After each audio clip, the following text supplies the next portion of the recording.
So we've explored different methods of dealing with overallocation, and now we're going to have a look at how project deals with it.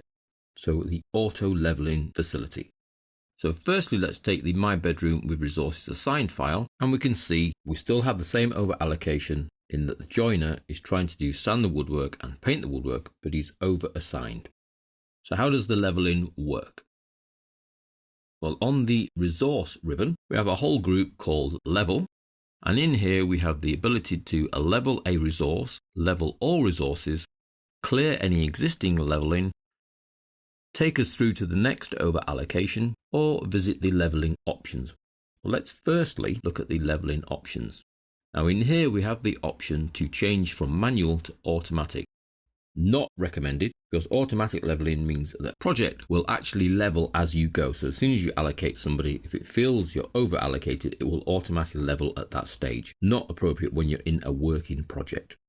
So we leave things as manual, and if we require the facility, we come and apply the facility.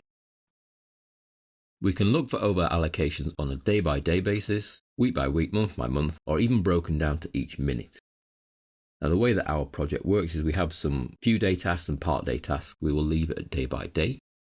Clear any current leveling out before creating some new leveling so that you're not effectively compounding the leveling. We can choose to level the entire project or just a date range. So if we know where the problems are, we could just ask it to look at that particular date range. Obviously, it might just knock on the problem into a later date range though. We have a leveling order of standard, ID only, or priority and standard. So therefore, when it's moving tasks, because basically that's what leveling is doing, it's moving tasks, you're deciding how it moves those tasks based on just the ID. So obviously the higher ID, the lower number, will have priority over a higher number, or does it look at the priority and then the standard? And the standard is to look at the start date of the task. We can restrict the leveling to say only level within available slack. That way you're not delaying the project by anything. Leveling can adjust individual assignments on a task. I've actually never seen it do this, but it has the facility to adjust the percentages of use of a resource on a task. Leveling can create splits in remaining work. So it may be that it needs to move a task, but that then would encroach on another task. So what it does is it splits the task and leaves part of it before the new task and moves a little bit later on. That will really depend on the logics of the task. You can't really do half the plastering and then start the painting and then go back and finish the plastering. So you have to think about the realities of the tasks you have. Level resources with the proposed booking type. And we saw the booking types as request or demand, and level manually scheduled tasks.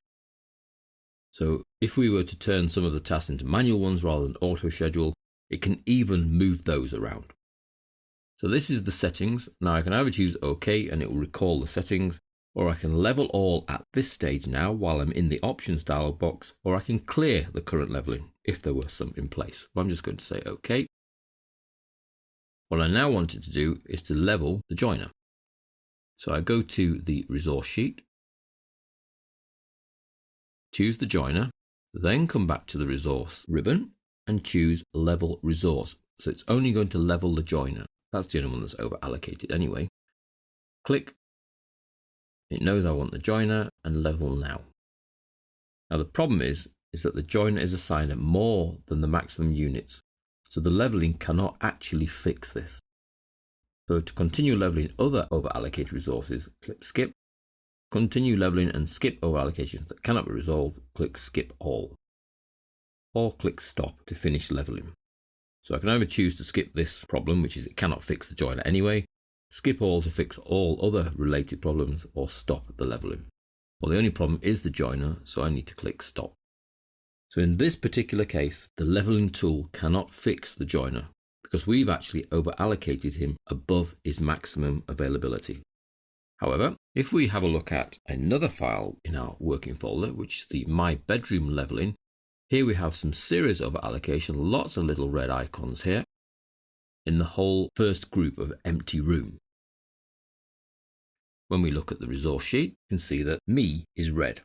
I'm effectively being overworked, but we already knew that. Let's see if it can level me now. So we choose the resource, go back to the resource ribbon, level this resource, It knows I want me, level now, and you can see I'm now not red, so I have been leveled. When we then look at the Gantt chart, we can see that some of the tasks have actually been moved. That's how the leveling has occurred. This task here has been pushed on. This task here then has been pushed on because it's linked to that task. Now, if I want to see the degree of leveling, then I change the Gantt chart to the detail Gantt. More views, detail Gantt, apply. And in here, we can see the leveling delay that has been applied. Let's just widen the task name. We've had 0.28 EDs put into that task, 0.13 EDs in that task to delay the actual task. Now in the Gantt chart, you can see that that's not displayed. We don't know that there's been a delay taking place here to cause that task to move on.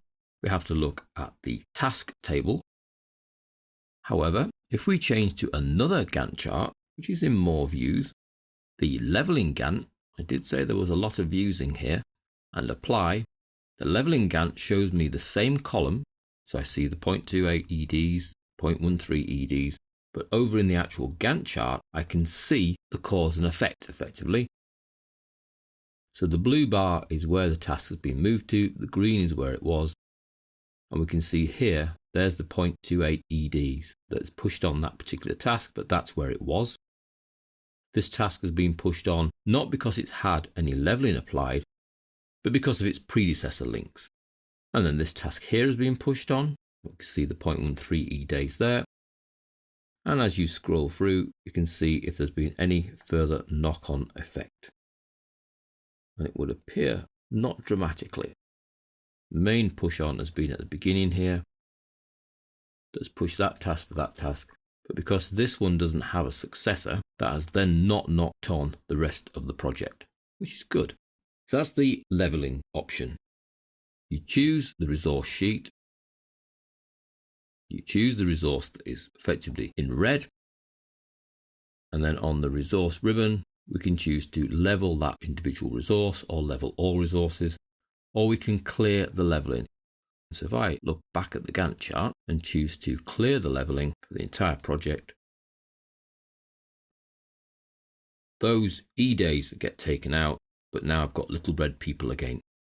And I could perhaps look at one of the other ways of dealing with over allocation, such as completely ignoring it, adding some overtime, changing the resource that carries out that particular task. That way we're not delaying the project.